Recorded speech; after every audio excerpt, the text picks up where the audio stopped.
Let's hit it.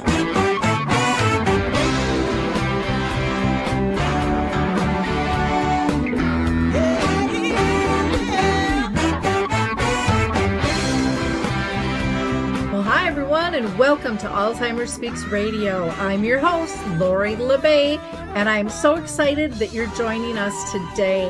We are going to have a fascinating conversation as usual as we learn from people all around the world at all ages and stages of life. Stay tuned as we shift our dementia care from crisis to comfort. All right, here we go.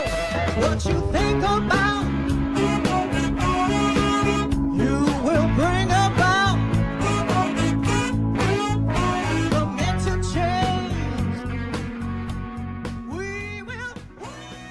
Well, hi, everyone, and welcome back to Alzheimer Speaks Radio. I am Lori LeBay, and I'm thrilled that you're with us today. If you enjoyed our music called Clarion Call by the Mark Arneson Band featuring My Adore, please feel free to download that on any of your favorite music platforms. For those of you that are new to Alzheimer Speaks, we're about sound information, not just sound bites. We want to talk with real people in the trenches that understand practically what's going on and how they can help you. And so I know you're really going to enjoy this show. I'm proud to announce that this show is in partnership with the Roseville Alzheimer's and Dementia Community Action Team, who provide a lot of resources for caregivers and people living with dementia, especially during the pandemic. And the series is called Dementia, Caring and Coping During the Pandemic. We are meeting with several different panelists throughout this series, and I will be introducing you to Jenny West, our guest today, in just a minute. But I always like to give a few shout outs and to also remind people that our shows are all archived, so you can check them out. We've been doing this for over 10 years. First, I want to give a shout out to the Memory Cafe directory. Dave Wiedrich has pulled these together for 5 different countries. They are absolutely fantastic. And if you're not familiar with the Memory Cafe, they are a support group, or I like to call them a gathering of friends, of people with dementia and their care partners to learn and support one another throughout the journey. You can go to memorycafedirectory.com to learn more, and to find out where the virtual meetings are, go to Cafe Connect, and you will find about 100 cafes that are virtual that pretty much anybody anywhere can sign up for. I personally do 3 of them. Arthur's Senior Care, we have a Memory Cafe on the 2nd and the 4th Wednesday of each month at 2 o'clock Eastern. That's 1 o'clock Central Time, 12 Mountain Time, and 11 a.m. Pacific Time. And then also do one with Artists Senior Living of Maplewood, Minnesota. And that one is on the 3rd Wednesday of each month, same times. And you can always reach out to me at Lori@alzheimerspeaks.com. In addition, I want to shout out to Coro Health, who is still allowing people to download 2 of their music apps, Music First and Coro Faith. So check them out at corohealth.com. That's CORO health.com. And then Dementia Map, which is a global resource directory, Dave Wiedrich and I just launched here right before the holidays. And it is for people with dementia, their care partners, both family and professionals, as well as organizations, to try to assist them to find what it is they need when they need it in a simple fashion.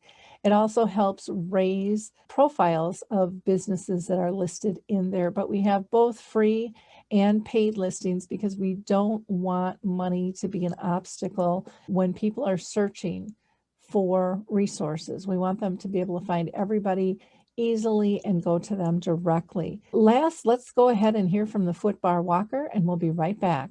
Introducing the life-changing Footbar Walker. I'm Peggy from Danville, Kentucky, and I'm 91 years old. The Footbar Walker revolutionized my care of George. It absolutely benefits the patient and the caregiver both, and that's the beauty of it. It's so easy to use. It folds up just like a dream. I got it in and out of the car without any effort at all. The saving that I made from having to put him in a nursing home came to about $192,000. Does someone you love use a walker? Do they struggle Struggle to get up from a seated position? Are you a caregiver dealing with physical pain and stress as you help your patient? The foot bar walker was designed to assist not only the patient, but also the caregiver. Patients have more control standing up, and no lifting from the caregiver is required. See how it works at thefootbarwalker.com. That's thefootbarwalker.com. Peggy, would you recommend the foot bar walker? Do I ever? I would not be in the health that I'm in today at this age had it not been for the foot bar walker. So let me go ahead and introduce you to Jenny West. Jenny is the Community Educator for Caregiving and Aging Services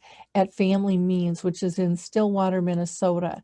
She is responsible for the community awareness, educational classes, and she facilitates support groups like memory cafes and also teaches a powerful tools for caregiver, which she is a facilitator and a master trainer in. This organization offers a lot. And now with COVID, you don't have to be in Minnesota to participate, because they've gone virtual with a lot of these things. Well, Jenny, I am so excited to have you on the show. So welcome, first and foremost. And second, did you have a good holiday season? Yes, we did. Thanks, Lori. It was a little bit different, but we decided to do different things that we normally wouldn't do. So it was very nice and relaxing. Well, good. I'm thrilled that you can be part of this Dementia Caring and Coping during the pandemic series. But before we start with our line of questioning, can you just tell our audience if you have been personally touched by dementia in your own family or circle of friends? Yeah, I have actually. Looking back, even all the way back to high school, I did a lot of volunteer work with elders and have a lot of experience, both personally and professionally, for those who might have a dementia diagnosis. Okay, wonderful. Thanks for sharing that. So let's start with having you tell us about the mission of FamilyMeans and how that relates to both people with dementia and their care partners. Yeah, so really at FamilyMeans, our goal is really just to meet people where they're at the time of need. We are very lucky to have our caregiving and aging team. We also have financial solutions, because oftentimes we know caregivers sometimes struggle with finances and long-term planning. And we also have counseling and therapy for individuals who may need it, especially upon receiving a dementia diagnosis. And then a little offshoot, we do have youth development and then our Center for Grief and Loss. So we have a lot of different departments within FamilyMeans, and truly our goal is just meeting individuals where they're at and being able to give them resources and solutions to help their lives be better. Wonderful. You guys do such great work, and I love you kind of have this umbrella over your communities in terms of what are the needs, and we're going to figure something out and be there for you, which is absolutely fantastic. Now, through the whole COVID thing, starting in March, that's had a huge impact on pretty much every person in the world. And I'm assuming it did on FamilyMeans as well. And wondering if you can describe the impact of that initially. How did you guys cope? How did you pivot? How did your clients and your community deal with all of this? Yeah, I mean, it was for all of us, it was a strange time, but it was a time of a kind of immediate action. We had virtual support groups and memory cafes starting the first week of April.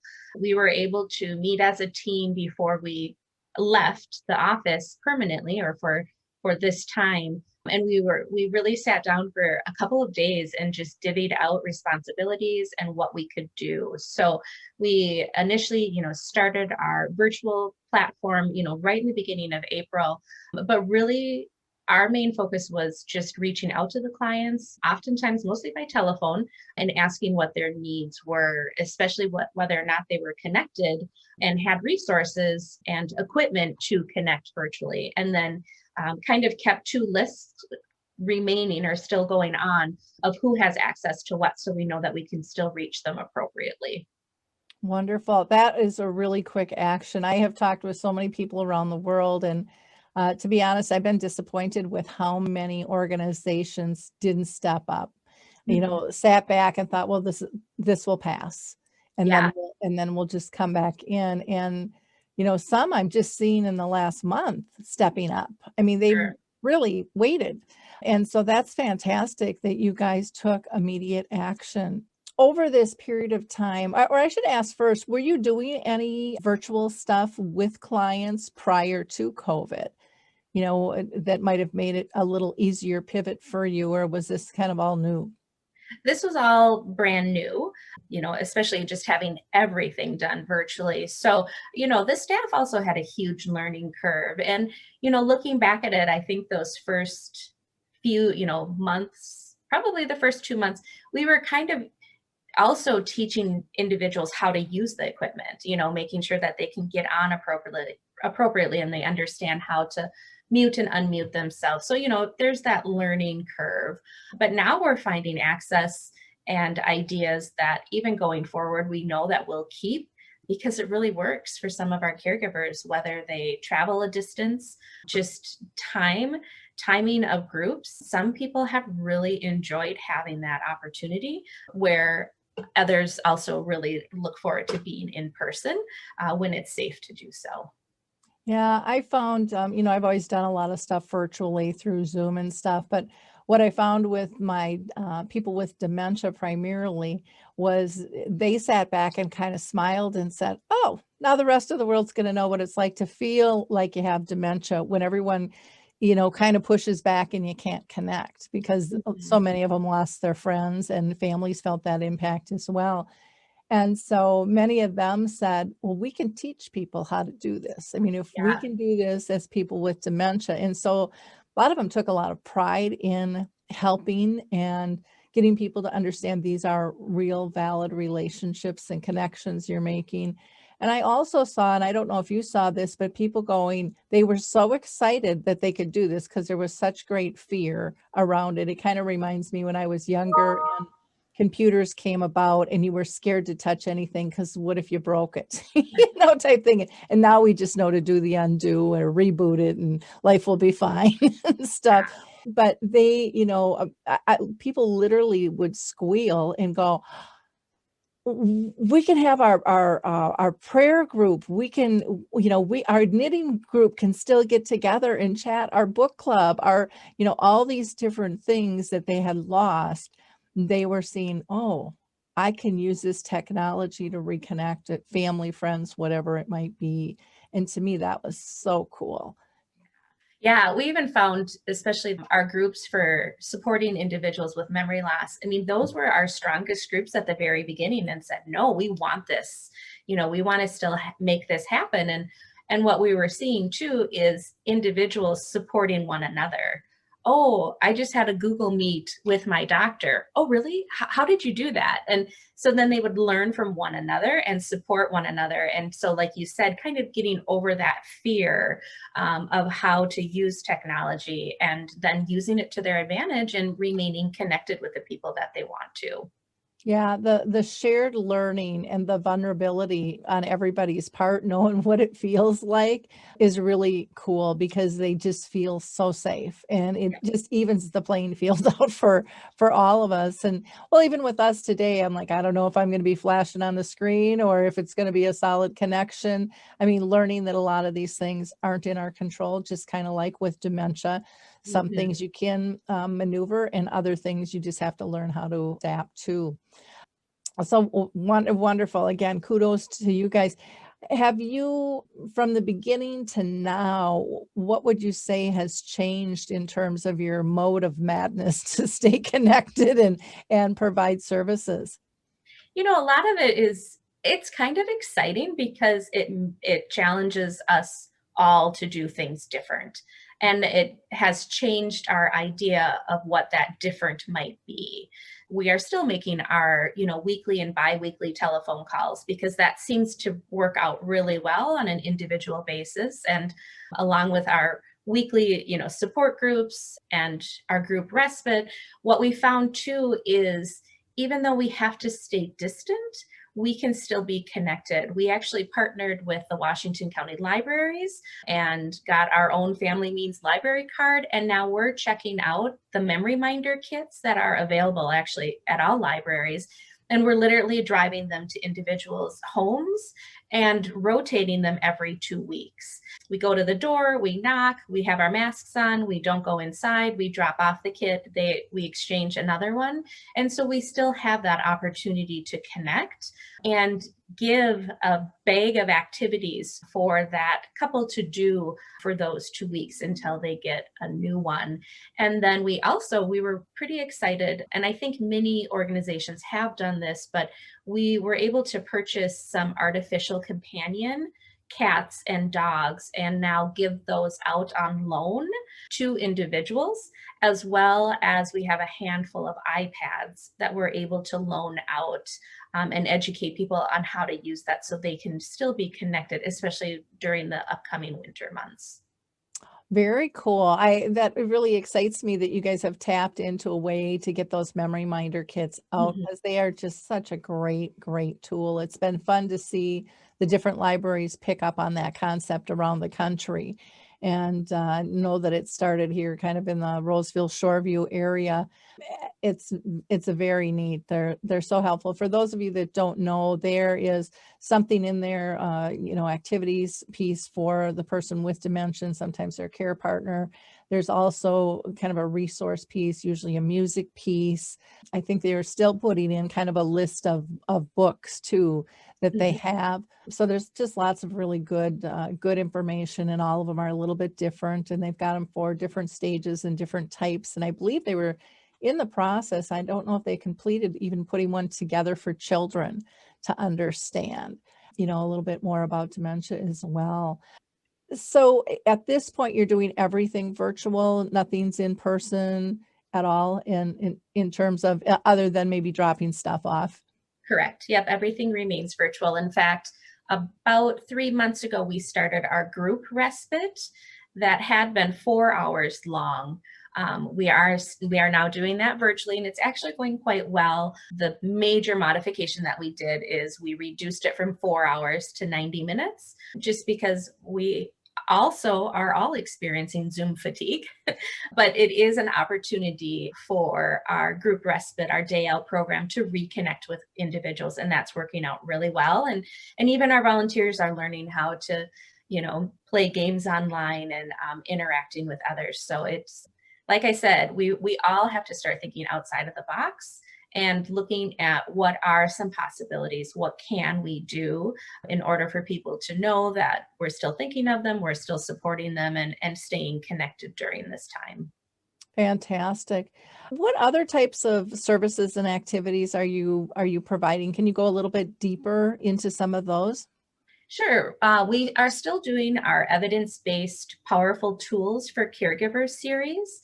And that is a 6-week series that is an educational opportunity for caregivers to come together online and go through 6 days or six times of learning really how to care for themselves, stress management, self-care, communication, long-term planning. It's a really great opportunity, and that has actually proven to be very beneficial, again, because we've had people all over the Twin Cities join us now because it can be done virtually. So that's been really nice. Our second series is Shaping Your Tomorrow, which is a 10-week series for the individual who has dementia diagnosis and their care partner. And each week we go through an educational topic for an hour of education as a large group. And then the second hour is a peer support group. So caregivers go with my coworker, Sarah, and the individuals who have a dementia diagnosis stay with me. And we just have an opportunity to connect and share and ask questions and kind of talk about our weeks and what are we doing to stay busy, and what can we plan, especially we had a lot of conversations about, going into the winter months, what can we do? And then another neat opportunity that we've been doing virtually that we never thought of was we have a virtual reality headset, and we have 2 different labs. One is an Alzheimer's diagnosis, and the other is a Lewy body diagnosis with Parkinson's. And these labs are literally, I'll show you, it's a headset that I put on, and I go through the lab itself. But because of Zoom, everybody is able to see what I see in the headset. And so we literally are in the person's shoes, experiencing what it may be like having a dementia diagnosis, which is a huge learning curve for all of us, and an opportunity to then really explore our thoughts and feelings after we've gone through this experience and what it was like. And what we have found, we've been actually able to do this all over the state of Minnesota, which we never would have thought of, pre-pandemic. But what we're really learning is that it's really increasing the empathy of our community members at large, because we know that a dementia diagnosis is invisible. And we have the opportunity to show more compassion when we might encounter somebody who we think may have a dementia diagnosis. So definitely conversations to increase the awareness around the variety of diagnoses, as well as increasing the empathy. So that's been really exciting and something that we never would have thought of before. And it saves other people, time and transportation as well, just getting to our events. So Zoom, it can work for us. Yeah, it's interesting because people miss the in-person and the hugs and just, just the atmosphere of that. But I think people are relaxing a little bit more, and like me, grabbing a cup of coffee and just, having a real conversation with people and not feeling so on edge with things, which then, dies everything down a little bit and pulls the nerves back. Now, with these, is there a cost to people? Is there a fee or a sliding scale, or are they free? How does all of that work with the variety of services that you have? Sure. With all of our programs, we do have a sliding fee scale based on the individual's income. And so it's just a conversation piece. Obviously, our support groups and memory cafes are open and free to the public. The Powerful Tools and Shaping Your Tomorrow series does have a fee that we're happy to discuss. We're fortunate enough that at FamilyMeans, our goal is for an individual to receive this information. And so if there's a hardship, we completely understand and are able to do that sliding fee scale. Okay. And does that go with the virtual reality piece then too? Okay, great. And are you comfortable sharing what those fees are in case listeners are curious, or would you rather that they call in? Well, they can certainly call in. Powerful Tools is $60 for the 6-week series, and the other ones are often just discussed privately. Okay, great. Yeah, that's that's not bad at all for for what you're getting, in that. That's fantastic. What kind of response are you getting from people with the respite care? Because I know that that's been such a huge need. People are kind of shut in, needless to say, and feel almost trapped and have lost so much of their support. And many of them just relied on just, for care partners, having that free time to take a nap or do errands or whatever it might be. Sometimes it's just a feeling where, you don't have to be needed. You don't have to be on call.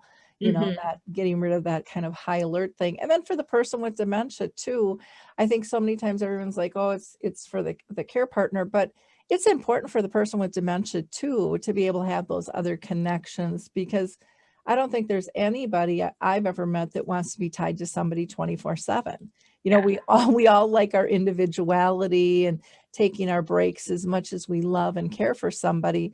That's just kind of a natural human instinct to connect with others. And so it really is giving back to both parties, is my belief there. Yeah, respite has definitely been the hardest hit during this pandemic for the reasons that you just said, Lori. And our volunteers have done a phenomenal job, again, thinking outside of the box. And we had one volunteer that would call and watch a movie with the person who has the dementia diagnosis, and their caregiver could go do something else, and they would just talk throughout the movie. And that's why we also started our group Respite online. And although we had to shorten it to 90 minutes, that's still something familiar or something new for an individual to experience. And like you said, being able to connect with other people. I think we did it kind of at the right time. We had every We had all of our programs kind of up and running, and now we're just building more on. What I have found too, as you had said, people are becoming more relaxed and feeling more comfortable.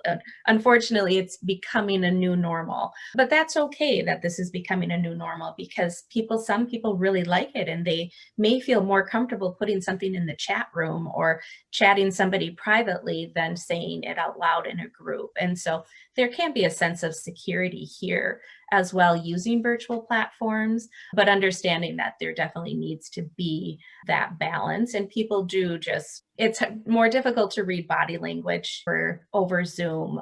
It's much easier to do in person. And when it's safe to do so, we'll definitely resume those, because that connection is so important for everybody, and that respite. That's why we took on, delivering the memory minder kits up and down Washington County, because then it is something new that they can do together.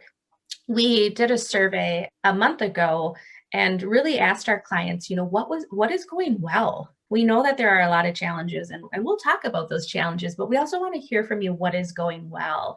And what we had heard is that being outside, and again, slowing down, and, I can't change the diagnosis. I can't change the pandemic. So what can I do? I'm going to enjoy the moment where I am. So there was a lot of resiliency that we found in those surveys. And it was very nice to see the caregiver practicing that self-care. And, we're all hoping for the very best, that we can be in person soon, but not trying to get ahead of ourselves. Hopefully with good weather here in Minnesota, people can be outside as long as possible when it's not icy and snowy. Yeah, it's nice to get that fresh air and be able to be Mhm. out and about. It's just hard to say, what's going to come in these next few months for sure. I wanted to ask too, in terms of all you're doing, what were your biggest challenges and frustrations with trying to pivot with things? I think the biggest frustration was realizing, so many things are at work that you need, and you can't possibly bring everything home. And so there was definitely an adjustment for everybody, working independently at home, but then also keeping up those connections with your coworkers. We at FamilyMeans, we have a meeting on Monday morning and Friday afternoon, and we talk about what we're going to do in the week. And then we talk about what we've accomplished, where we need help from each person, because you don't get to walk down the hallway and quickly grab somebody for 5 minutes. And so that was just a big challenge of finding that pattern of what's working for individuals. So that was really good. I think we've done very well with it. And then also just learning where our clients are at and what they need.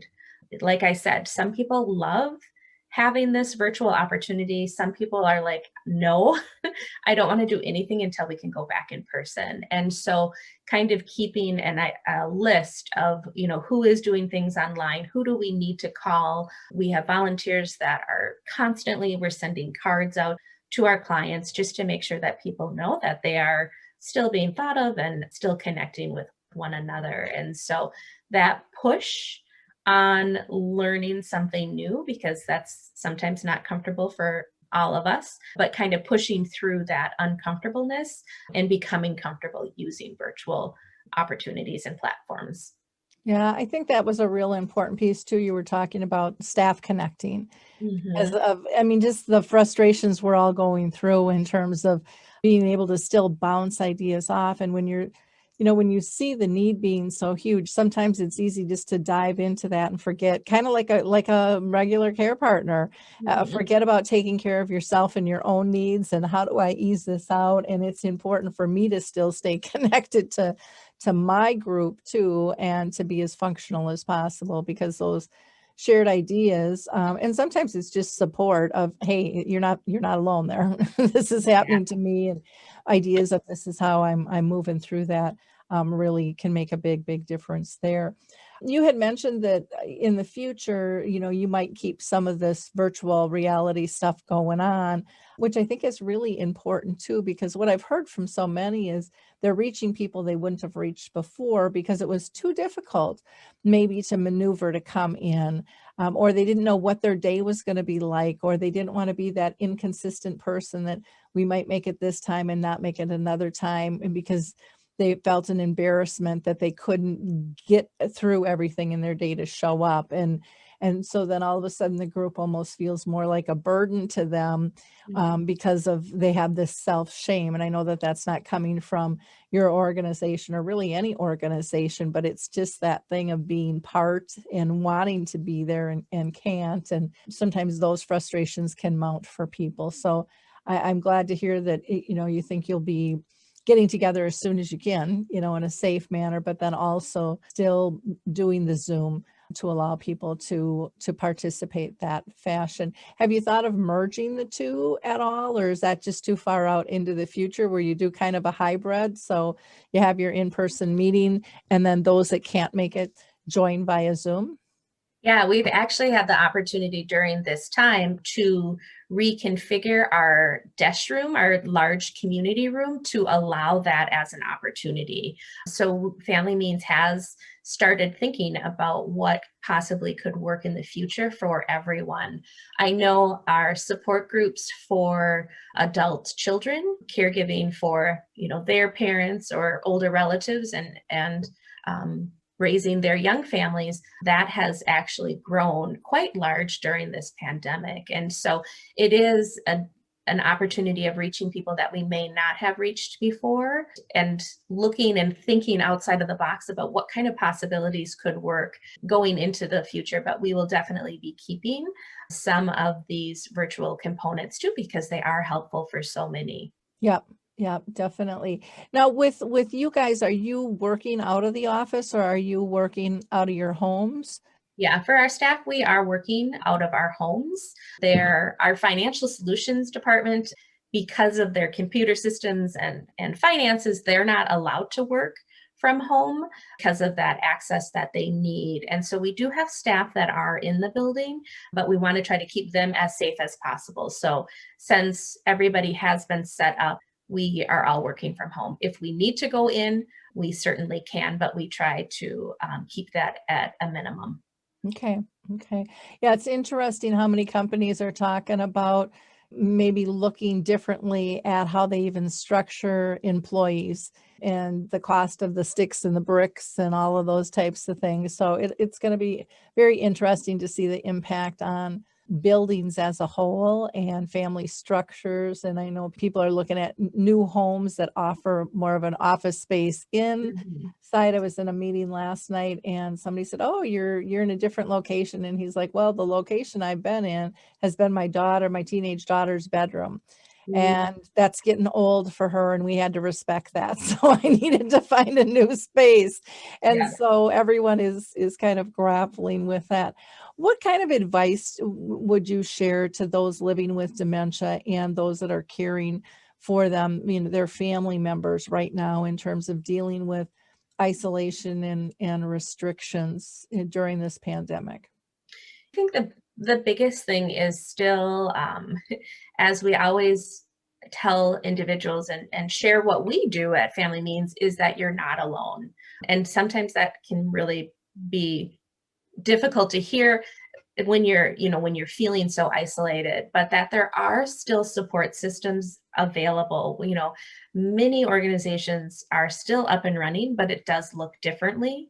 But to not be afraid to reach out and know that services are still going on. We're still available to support families, and to not try to do it alone.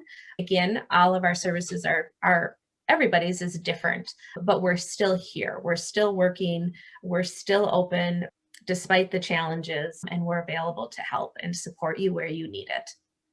Fantastic. And how about to other organizations that, may be struggling, trying to pivot during this time? Any advice to them? I really think it's, as I said, just kind of thinking outside of the box. How can we work with one another to support each other, organization to organization? It was really nice, to have the conversation with Washington County Libraries to say, "Hey, is this okay? Can I keep them for a little bit longer because I'm rotating them?" Absolutely. So again, just thinking outside of the box, especially during this pandemic, but it also has shown us that the importance of working with other organizations, because at the end of the day, we want to support our caregivers and those who are living with dementia. And so how can, as an organization, how can we best do that? And sometimes it's partnering with people that we hadn't thought of before. And so that really has been a neat opportunity to go outside of our own comfort zone and ask, hey, can we do this together? So that's been a really enlightening and a neat opportunity. Wonderful. I love the collaboration, and I think this is really a moment in time to get creative and to, strip away all those things that we thought were barriers and Mhm. get to the crux of how do we make it work? Because everyone's budgets are tight, everyone's staff is limited. I mean, but the need has increased. And Correct. so how do we make this work? How do we make the clients feel comfortable as well as staff, during all of this? It's been neat to see how people have pivoted and adjusted and in what time frames. With your organization, you've done it brilliantly, really quickly, where others have really struggled with that. And I think a lot of that has to do with organizational philosophies and structures too. We've got many organizations out there that, well, we've always done it this way. And Mhm. kind of like dementia, the pandemic's here to go, that ain't working anymore. So let's figure out how to do it different, and in some ways, people have been able to reduce costs in terms of service delivery through this as well and have a broader reach. So that's been kind of interesting to watch too with things. So it'll be interesting. I know we're all ready to kind of break out of jail and get out of jail card free and be able to roam and mingle and laugh and love, and that'll come back. But in the meantime, it's about being safe, but still, like you said, not feeling isolated, still being able to connect on other levels and empowering people to participate. For those that don't have, let's say, computers, like with Zoom, people can also just call in and listen without the video. Do you have any people participating on that level? We have had a couple individuals that just do the telephone conversation. And so a lot of times, we really end all of our conversations with our clients. What else would be helpful? What else would you need? Because that's how we've developed our programs during the pandemic. What would be helpful to you? What is something that would make your day a little bit brighter? We have actually delivered baskets to individuals 3 times so far. And again, we just drop them off wearing a mask, but it's just a basket of activities and letting them know hand sanitizer and masks that have been made by volunteers and activities, but just opportunities to know that somebody's thinking of them, and just always asking our caregiver, what else would be helpful? And as you had said, for the individual who is living with a dementia diagnosis, what can help you get through your day? What would make your day a little bit brighter? That's our starting point. And that's where we try to grow our programs and help those not feel alone and not feel isolated, but yet feel connected with their community. Fantastic. Well, I would love to just give you this opportunity to invite you to join. I don't know if you've heard about Dementia Map, but it's a global resource directory that we just launched, and you guys would be such a fabulous asset to families and other professionals in terms of how you're doing things. I would love, for people just to visit. We just started right before the holidays. It's been really fun to see the response. And we have people with dementia on there who are providing resources and tools, as well as family members who have become advocates, to professionals, to you name it. And it's been really fun to see it grow. But we also have a calendar of events on there, which I think, right now it's hard to know how to find so many of these services too. And again, we would love to have you be part of that. In the meantime, though, people can reach you by going to FamilyMeans.org. Again, that's FamilyMeans.org. And then you also have help for caregivers specifically. So if you go to that website, FamilyMeans.org, and then do a / and then help dash for FOR dash caregivers, you'll get right to that section of their site. And then to email Jenny, you can reach her by jwest, W-E-S-T, at FamilyMeans. And they are located at 1875 Northwest Avenue South in Stillwater. But know that few are there. So don't be knocking on the door. It's best to contact them by phone or virtually at this point, because everyone's pretty much working out of the house. What you guys are doing is brilliant. And I can't thank you enough for sharing what you're doing here on the show. Really, really appreciate it very much. Yeah, thank you for having me today, Lori. I really appreciate it. Well, thank you, and give kudos to all of your coworkers as well and those that are participating. It's great to hear a company listen and ask, what do you need? You know, on a regular basis. I really think that's how we push progress forward. So again, you can go to FamilyMeans.org. And of course, with Alzheimer Speaks, you can always go to our main website, alzheimerspeaks.com.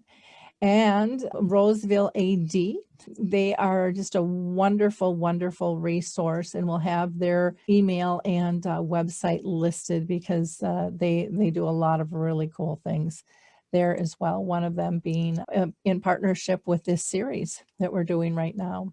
Thank you so much, and we'll see you all next time. Bye-bye. Have a great day.